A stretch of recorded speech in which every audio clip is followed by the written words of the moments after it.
Yes, join our revolutionary robotics spy penguins in half an hour as we reveal the cheeky characters of these fascinating beasts. On BBC One now, Inside Barclays, banking on bonuses. Tonight on Panorama, we go inside the bank where the bonus was king. Some people have said to me that was almost like a cancer that spread across the city. A bank where hundreds of millions were made from complex tax deals. It was for tax planning, tax structuring, for international business mostly. Is that tax avoidance?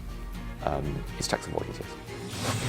A great British institution whose reputation has been trashed. It doesn't really matter what the scandal is, Barclays seems to have a finger in every one of those pies. Tonight, Panorama reveals how shareholders were misled about one of the biggest investments in the bank's history. Any discrepancy of that kind is serious because it raises questions in the minds of investors. Barclays told the world that a Middle Eastern sheikh was investing more than £3 billion, but we discovered he never did. It's important because if you're not getting it right, you may be committing a crime. Tomorrow, the bank will announce how it intends to change. Tonight, we show you why it has to.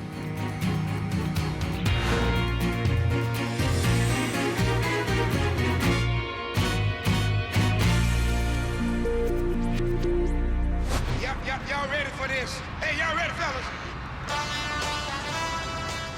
Barclays, Britain's second biggest bank. 1,600 branches and 15 million customers.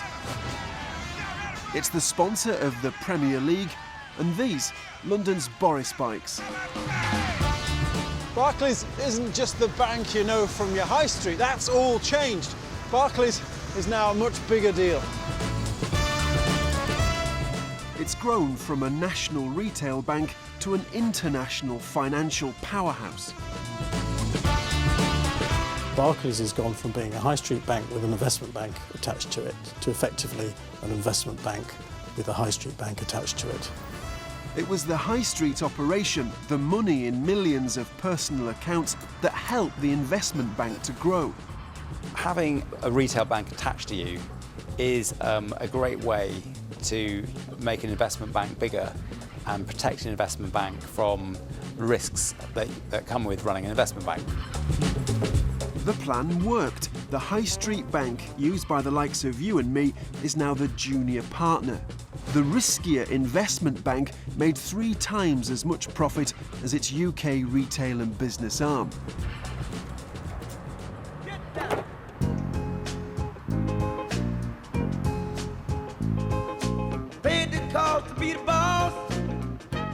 But in recent years, the Barclays dream has gone sour.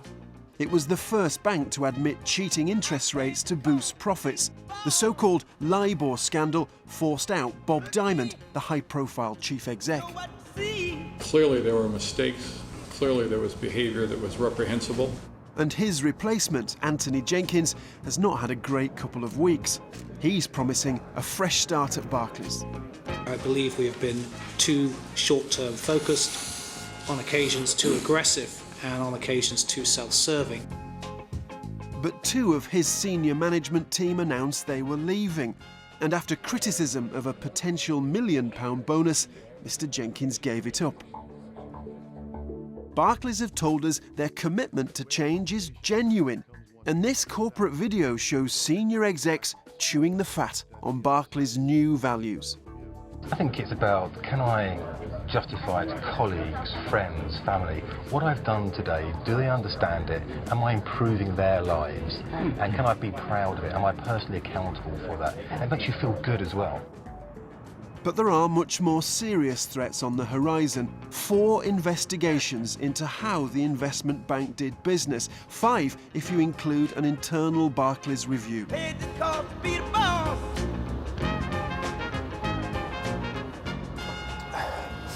So what's gone on inside Barclays? Well, we've been through thousands of pages of documents and spoken to insiders to try and build a picture of the way the bank worked. It's a place where incredibly complex deals help the Barclays bonuses keep coming. One man had more influence on the shape of Barclays today than any other. the former chief executive, Bob Diamond. He grew the investment bank into a money-making machine and then took over the whole Barclays operation. He was charismatic, charming and influential. He is, or was, extremely successful and aggressive and dynamic investment banker.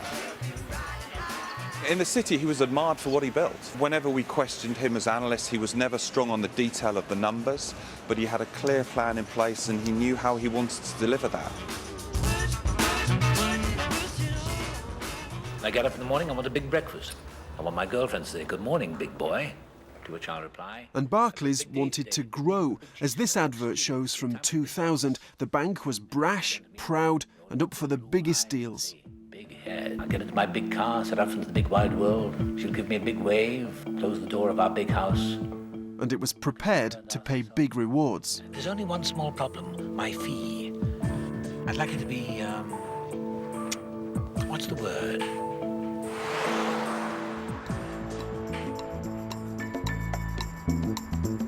Bob Diamond instilled Wall Street values into Barclays. It was every man for himself. But we sort of imagine banks to be a bit like that, don't we? The best banks are not like that. Those who were there in the early days as the investment bank grew say it was all about doing ever bigger deals. You want to work at a profitable investment bank. If you don't, there's going to be problems, at the end of the year when it comes to bonus time. So the bonus is king? The bonus, particularly, yeah. At Barclays, if you brought home the bacon, so to speak, you could do anything. But how did they bring home the cash? Barclays shifted the focus from high street banking to trading on the international financial markets, some of which has been criticised as casino banking. The power inside that bank passed away from the old-fashioned bankers to the casino operators like Bob and his gang. Genuinely, there were quite a few profits, but some of the profits and the super profits were coming by taking in extreme risks. Well, Barclays say many banks were involved in the aggressive pursuit of profit. They reject the term casino banking and point out that the investment bank has raised around £1 trillion for UK businesses. Sometimes the most amazing things can escape your attention. So Barclays, as this slightly disturbing American recruitment video shows, went hunting for the best people. But for Bob Diamond, they didn't come cheap. I wouldn't know about it. Basically, he got out his checkbook and he pioneered the idea of guaranteed bonuses. So it didn't matter how badly you did, you just get your guaranteed bonus. And that became, well, some people have said to me that was almost like a cancer that spread across the city. A company that is using their talents to become one of the fastest growing investment banks. Investment banking is the same as the Premier League. The more you pay, the higher you finish up the league table in the Premier League. The same with investment banking.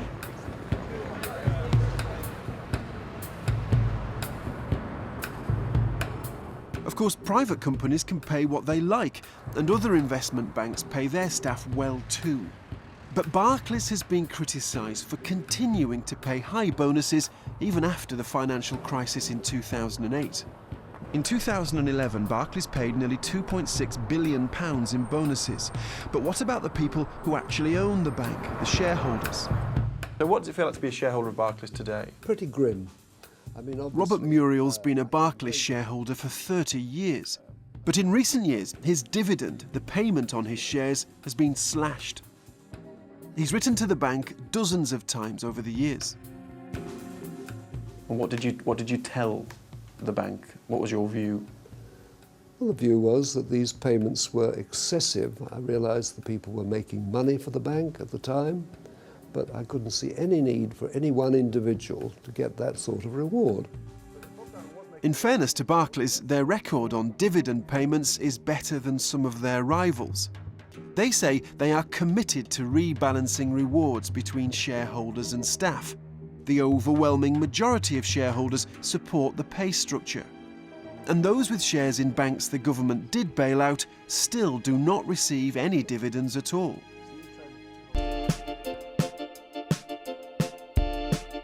Christmas, isn't it? This recent ad suggests Barclays has moved with the times. This is the shape of my banking. Bonuses at Barclays have reduced significantly since 2008, but bonuses have far outweighed what the bank has paid to its owners, the shareholders.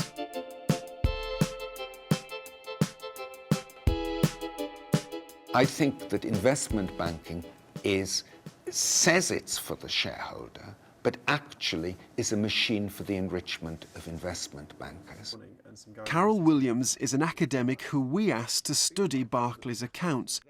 He says the investment bank dominates the business. The firm has partly been captured by its investment banker workforce, and the commitment of resources to Barclays Investment Bank is much more in the interests of the senior investment bankers than it is in the interests of the shareholders or the public. You can see why people might suggest that Barclays was being run for the benefit of its employees. Over the course of 2010 and 2011, Barclays paid its shareholders, the people who actually own the company, £1.4 billion. Over the same period, Barclays paid its staff £6 billion in bonuses. There's absolutely no doubt that they were expensive shareholders. They were coming out of shareholders' pockets. Martin Taylor was chief executive of Barclays until 1998. At the time, he questioned Barclays' expansion of its investment bank. The value in the investment bank seemed to be going, even in the 1990s, to the people who worked in it. And the shareholders were underwriting the risk. That was what worried me. I don't think anybody in the investment banking industry deserves the amount of money they're being paid. I think the amount of money that is paid is utterly unjustified and has been for quite a long time. Barclays says it pays less than many investment banks and that dramatically cutting pay would result in key staff leaving the business. So what about Bob? What was he on? Well, you might think a bank, more than most employers, would know how much they were handing over. So we asked Barclays to give us a figure for Bob Diamond's pay for the years he was a director. We asked lots of times. We asked for months. We got nowhere. Barclays told us that we were unable or unwilling to complete the simple task of compiling this information from the relevant public documents. They told us to look in 36 different places in their annual reports. They said the answer is in there. We did look, and so did our experts. It would take you hours and hours, if not weeks, to actually get to the bottom of all this. You need a team of people working on this for several days. But if you actually look, you can see it's all over the place. You have to look there, there, and there. It's sort of on 4 or 5 pages.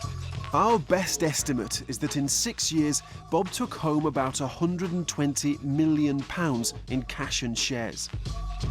Barclays says a single figure for Bob's pay is a potentially very misleading and oversimplified approach.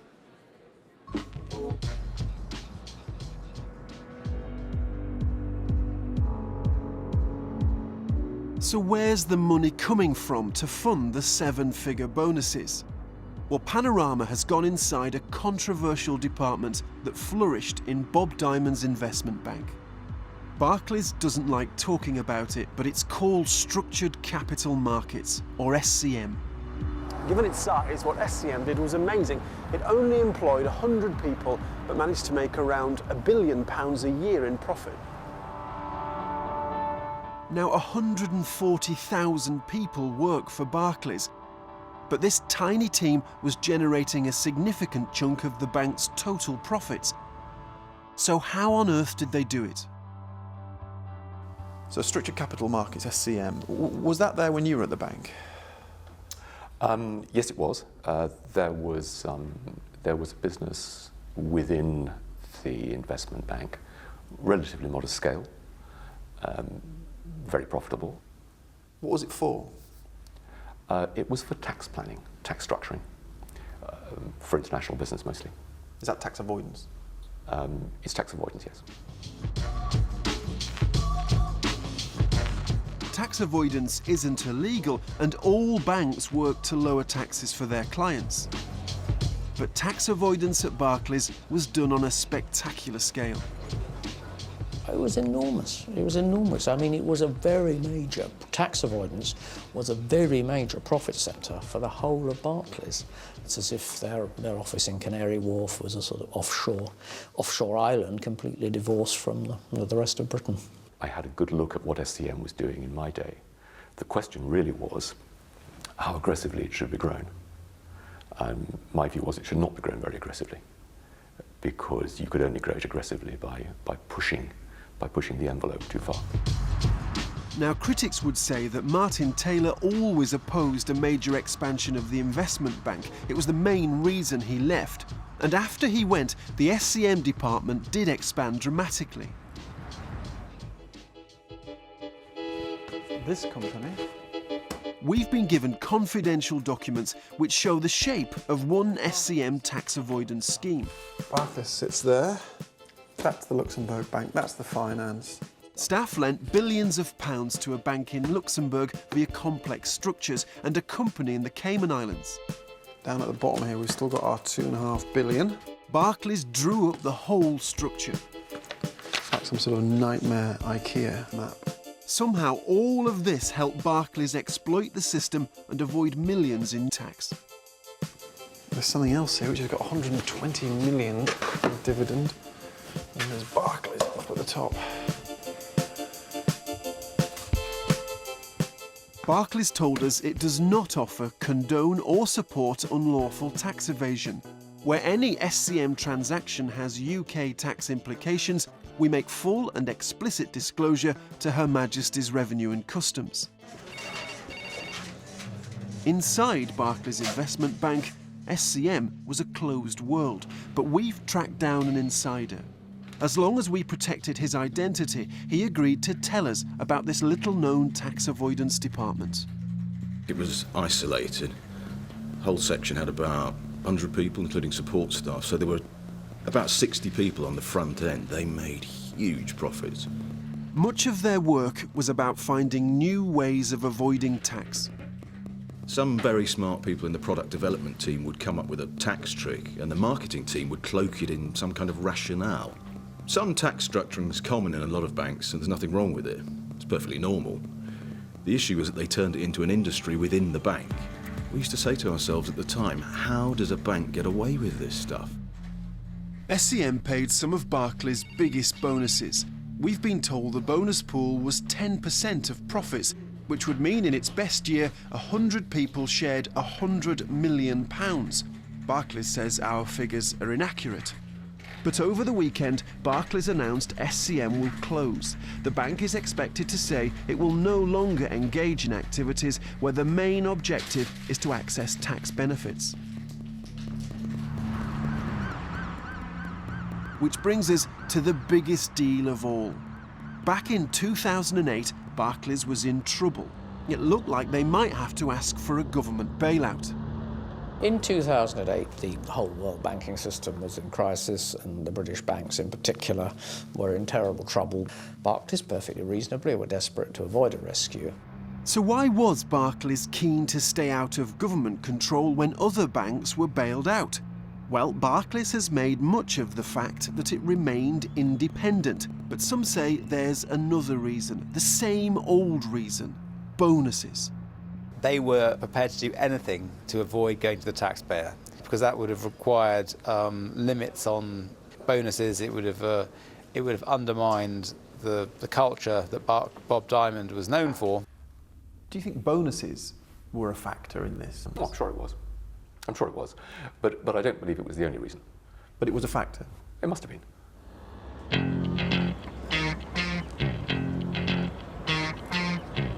Barclays deny bonuses were a factor. They had been told, like all banks, to increase the amount of their reserves. By October 2008, they found themselves with just a couple of weeks to find the cash. We've been told they went to some surprising places to try and get it. Like Libya. This was when Colonel Gaddafi was still in charge. We've been told Barclays asked the Libyan Investment Authority if it wanted to buy a slice of the bank. One of the men who ran the Libyan fund told Panorama that they turned Barclays down because the deal was too rushed and too risky. Barclays say this is inaccurate, that they had no need for funding from Libya.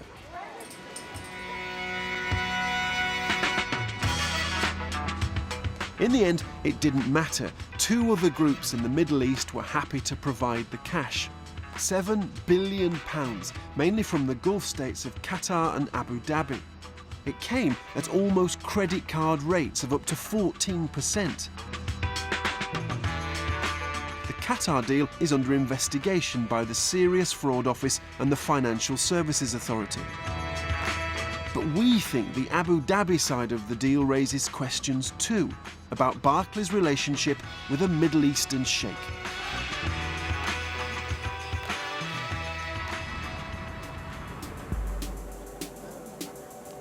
You might not have heard of the man named as the main Abu Dhabi investor, Sheikh Mansour bin Zayed Al Nahyan. But you will have heard of his other big British investment, Manchester City. Sheikh Mansour fronted a takeover of Man City a few months before he turned his attention to Barclays. Here he is meeting the players, but he's kept a very low profile in the UK. So I want you to tell me what you know about Sheikh Mansour. He owns City. Just that he's a good supporter of City, that's all we know, really. I just know that he's a very wealthy person and he's doing a fabulous job here.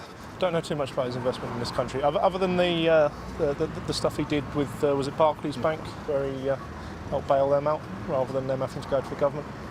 So I know that he made a bit more cash on that one. Sheikh Mansour is a member of the ruling family in Abu Dhabi. Back in 2008, Barclays told the world the sheikh was giving it more than £3 billion. Shareholders were told the same thing and voted to accept the deal. But Panorama has noticed something odd. It was buried deep in paperwork that was issued the day after the shareholders gave their approval. So, on page 44 of this prospectus, it says that Sheikh Mansour has arranged for his investment to be funded by an Abu Dhabi government investment vehicle, which seems like the Abu Dhabi government was providing the cash and not Sheikh Mansour. And that's important because although Sheikh Mansour is a member of the ruling family, there's a difference between his money and the government's. Are they the same? No, they're not. It's sloppy thinking, this. There's a big difference between them. A member of a ruling family in the Emirates has his own personal life, wealth, activities. And when we started delving deeper, we found more contradictions in the Barclays paperwork. Barclays filings to the US government suggest the Abu Dhabi government is the investor, not Sheikh Mansour. But Barclays' annual report, the document it sends to shareholders, talks about Sheikh Mansour in 2 separate years. And the problem for Barclays is they both can't be right.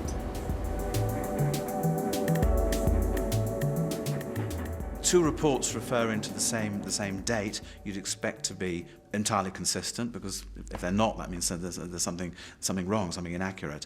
Every bank is well aware that the annual report is a critical document, and a huge amount of time and attention is put into trying to get all the details correct.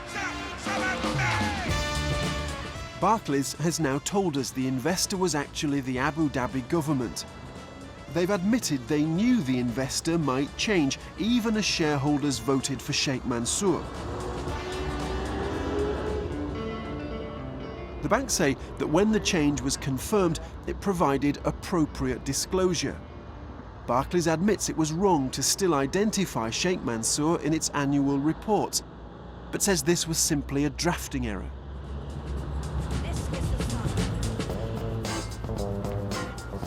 So Barclays misled the public and its shareholders over one of the biggest investments in its history.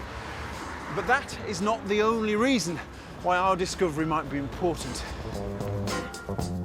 Although Sheikh Mansour's money didn't save Barclays, he did play a crucial role in the deal. He was chairman of the Abu Dhabi investment vehicle that provided the funding. He's a government official. If it turns out Sheikh Mansour profited personally from the deal, it might look like a bribe.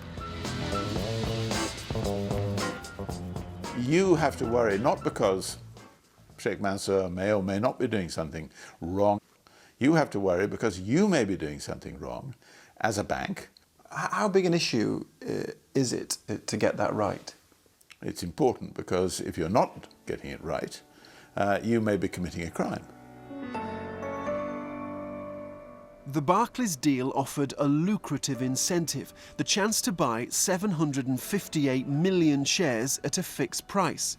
Now, we don't know who benefited from these share options, technically called warrants, because Barclays issued them to an offshore company. We do know a few facts. That offshore company was controlled by Sheikh Mansour. It then transferred to the Abu Dhabi government, then an Abu Dhabi official, before eventually ending up back with Sheikh Mansour. Because it's all offshore, it's impossible to prove whether the Sheikh benefited personally. But our evidence suggests that there are serious grounds to investigate whether he did. I think red flags seem to have popped up all over the place. And every red flag has to be dealt with. You can't go on with those still unresolved. And whose responsibility is it to get to the bottom of those issues? It's Barclays. We asked Sheikh Mansour and the Abu Dhabi government investment vehicle about the deal, but neither of them would speak to us. Barclays told us the allegations were not justified and that the change in ownership had no bearing on the transaction or required approvals. What we know for certain is that the Sheikh ended up as one of Barclays' biggest shareholders. The bank told us the deal was the correct decision for Barclays, its shareholders, its customers and its clients, as well as for the UK. They never turned to the British taxpayer. Senior executives did waive their bonuses the following year because of the deal, but the bonus culture inside the bank rolled on.